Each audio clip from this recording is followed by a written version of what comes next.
Broadcasting from the business capital of the world, this is the Podcast Business News Network.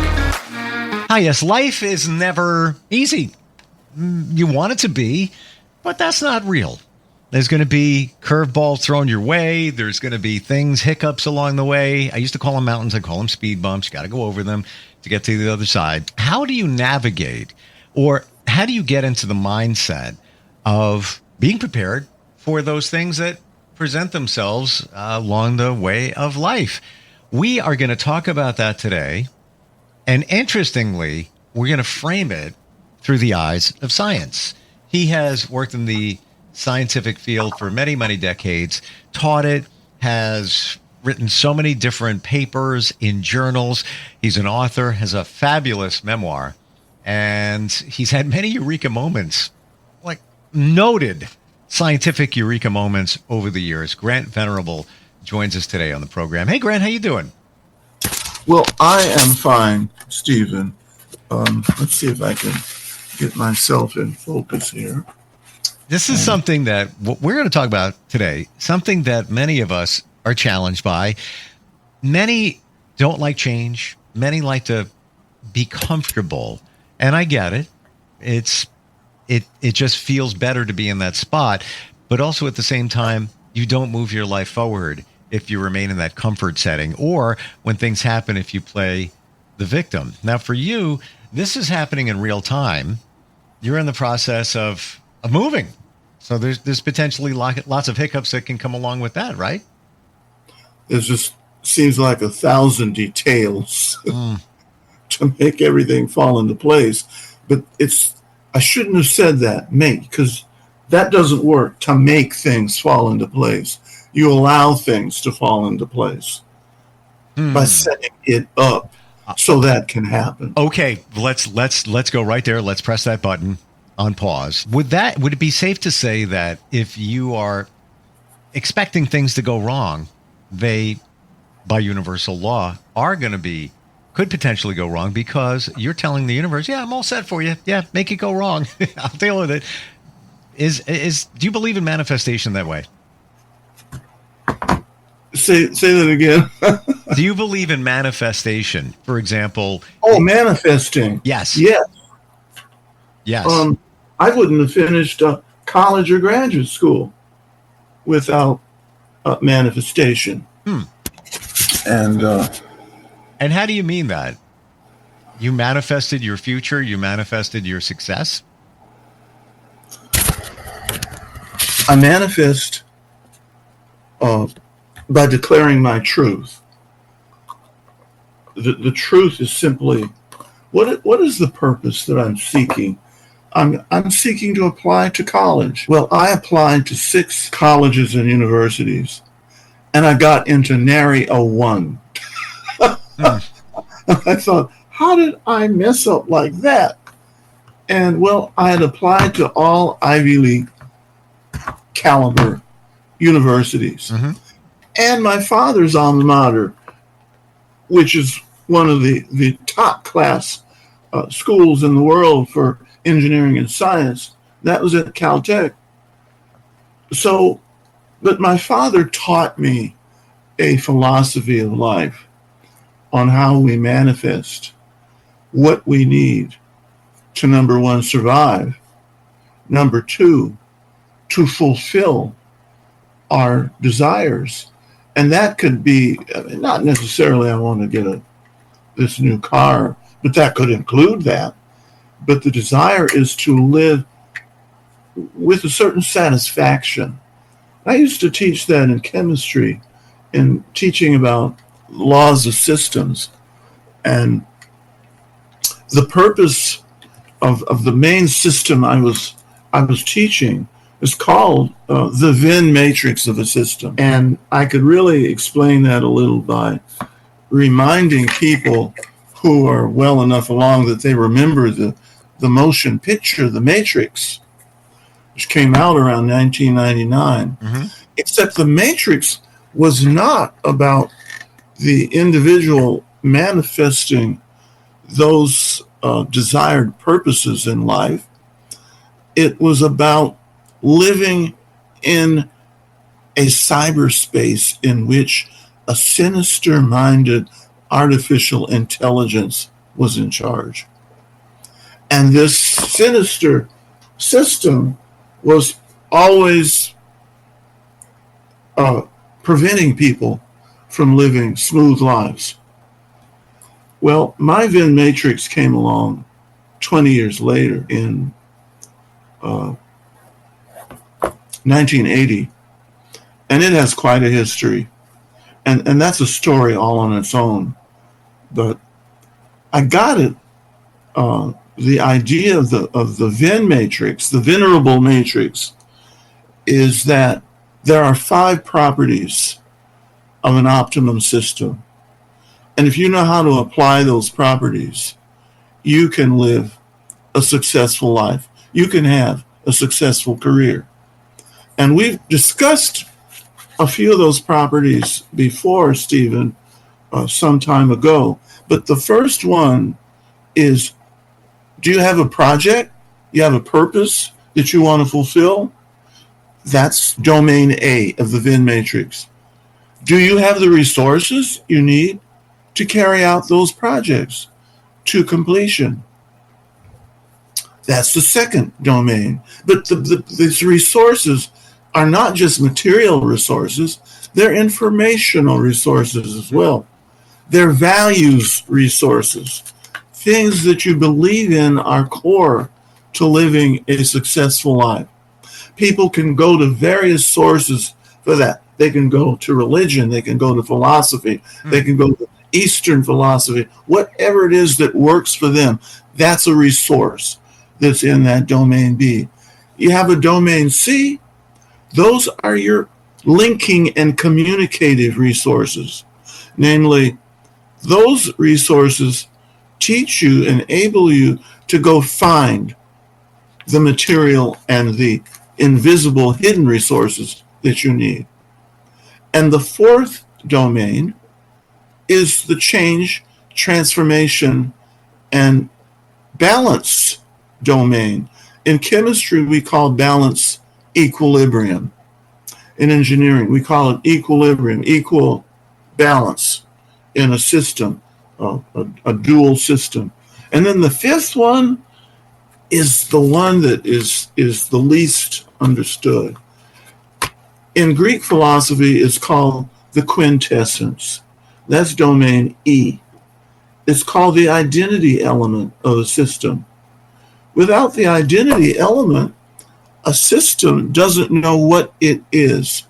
A human being does not know what he or she is. And unless they know that, they cannot proceed operating the other 4 domains. Well, that goes along with mastery, for me, of the principles and the laws of chemistry and physics and mathematics. That's where faith really comes in. I mean, you want to know what faith is about? You follow the right laws of reality. That's not really all that far-fetched or out in space, woo-woo kind of stuff. It's like walking out of the door in the morning and being confident that the law of gravity is going to be with you all day. And if you abide by it, it will help you through your day. However, if you go jump off of a 20-story building without preparation or something that can hold you up while you're being pulled down into the center of Earth's gravity field, that's not going to come out too good. So the universe and its principles require an absolute sense of faith in how things work. And people go to get that kind of knowledge from universities, maybe from mentors, gurus, whatever it is, wise friends. So that's what I'm dealing with today, because it has to do with a real estate transaction. And one of my favorite people in life is my sister, and she says, well, is the buyer going to give you a definite date as to when he's going to agree to this transaction, which we look for in most transactions. But if you don't have a regular broker, if you're doing it a sale by owner, that's different. So therefore, I got a broker who's called a transaction broker and supplies me with the guidance I need to pull it through. So I can't demand of the buyer to be agreed by a certain date. Well, most human beings would say, well, what if you can't control the buyer? I said, well, then that's the case. You don't even worry about it because you have the faith that the laws of the universe are working with you. That's what gives you backup plans. After A, you got plans B, C, and D. So lots of questions to throw your way. Let's work our way back. So you're in the process of moving, selling your place. That's right. Now, if something happens with the buyer, let's say the communication is poor, your sister is concerned, she wants to make sure that there's a easy flow of communication, and you seem to be, not concerned. It's all going to work it out the way I'm detecting from you. Everything seems to be okay so far. That's how I've learned to live. Okay, so question. Starting as a preteen, my father took us to mentors. Well, it was religious related, but that didn't matter. I mean, it worked. That's what I look for as an experimental philosopher today. I do the experiment with my mind. It's what Einstein did to actually develop his general theory of relativity. He didn't have a great big laboratory that was the size of a galaxy, but yet he put together the mathematical understandings that allowed him to understand gravitational fields and how other fields interact. He used what he called a thought experiment. He would go into his mind and ask, well, what if I'm riding on a train and I have a flashlight with a bright light on it, and I'm trying to understand the speed of light. Now, will the speed of the train add to the photon's velocity coming out of the flashlight? That's how he worked his way, step by step, through propositions of what if. I got through college and graduate school by learning the what if questions as a scientist, and that's what worked. So I apply it not just to science and engineering, but everyday things of life. And I don't allow doubt to enter my thinking process. In the selling of your place, if it doesn't pan out, let's say the buyer bails last minute, whatever happens, do you feel that was off of you? That's the way it was, some say, meant to be. That's the way of the universe. Do you feel that would be the situation? I proceed with plans B, C, or D. And I have learned after so many decades of existence that sometimes when I'm holding on to a certain goal or thought and it doesn't come through, it means there's something better on the way. And so if I get so stuck on that one goal that doesn't come through, something else comes through. But what does that do? It gives me signals in my central nervous system, and I'll get aha moments, eureka moments. Oh, what that does is it means that other people become agencies to my goals and successes. And they'll say, well, I heard someone wants a house just like yours. I have bought and sold 7 homes. And so this is the 8th one right now. And my advisors in real estate, well, it's a real spiritual process. So you don't put your own anxiety on top of it, because that will blow the process away quicker than anything else. So I've learned not to go into that. When I sold my home in Sonoma Valley, very fine place to live, that was in 1993. And I was warned by local real estate agents, well, the market is flat. Nothing is selling. So what was my angle to it? I don't need the whole blankety market to buy my house. All I need is one buyer who really likes this house. That's what happened. Wow. My agent had a call from someone that saw the house and said, "Oh, we really want that house." That's how it sold. Was it on the market for 9 months? No, it was on the market for a few weeks. It sold just like that. And people that know how to master that principle have the same reports about their ability to sell it. And that can apply to getting into college. There was a young man that wanted to go to Harvard back, maybe, I don't know, 12 years ago. And he didn't get in. And this was the funny part of the story, because we have this thing called affirmative action or DEI and all of that designed to help minority people get into college. And so this guy was helped by an attorney to file a suit against Harvard for not letting him in. But he went on and applied to Williams College. Excellent college. He didn't go to college. He didn't go to Harvard, but he went to Williams, and he's so glad he went to Williams because it was the right place for him.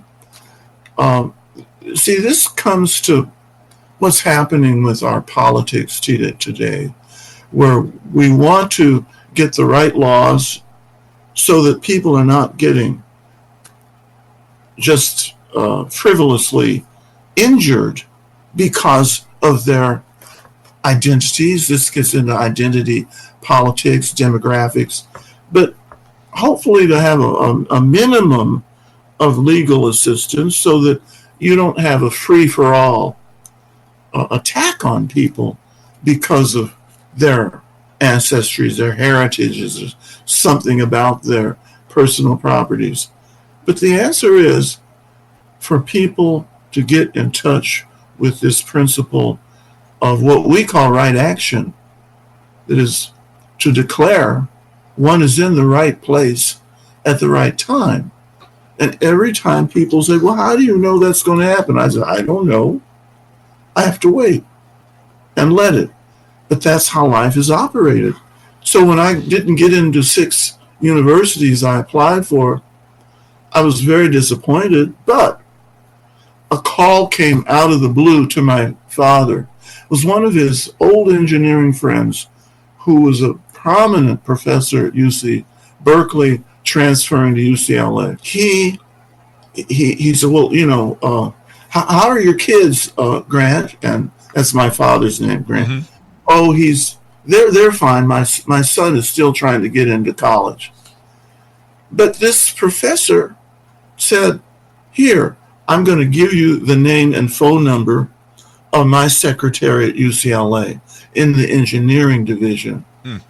And you fill out the application, turn it in, and you'll get in. So that's how that happened. I got into UCLA. We're just about out of time. I want to ask you one final question real quick here.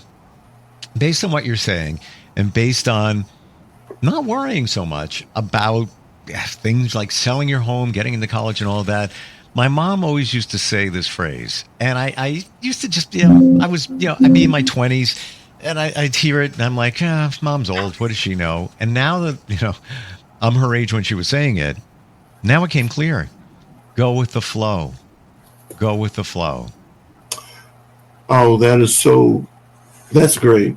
That's what it is. That's what it sounds like. Yeah. It's the flow of life, and the principles that were given us as rightful resources in life. Yeah. And you have to take that first step in order to prove it to yourself.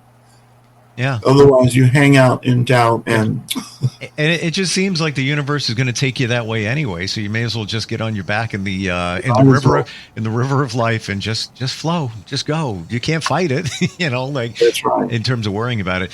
Grant, thank you so much for being here. You actually validated a lot of things I always wondered about, and if you If you think I'm not paying attention, I wrote down all of the points I'm showing in the Post-it note so I can share it with others. And resources is one powerful one. It's such a pleasure to be interviewed by you, Stephen. Thank you. I appreciate Grant Will. And by the way, your memoir, look it up, everybody. Google it, Grant Venerable. A lot of great insight in there. Footprints in the chaotic world. Am I saying that right? Chaotic unknown. Chaotic unknown. You can't get more chaotic than that. Thank you for today. I appreciate it. Oh, you're welcome. Thank you. We'll be right back.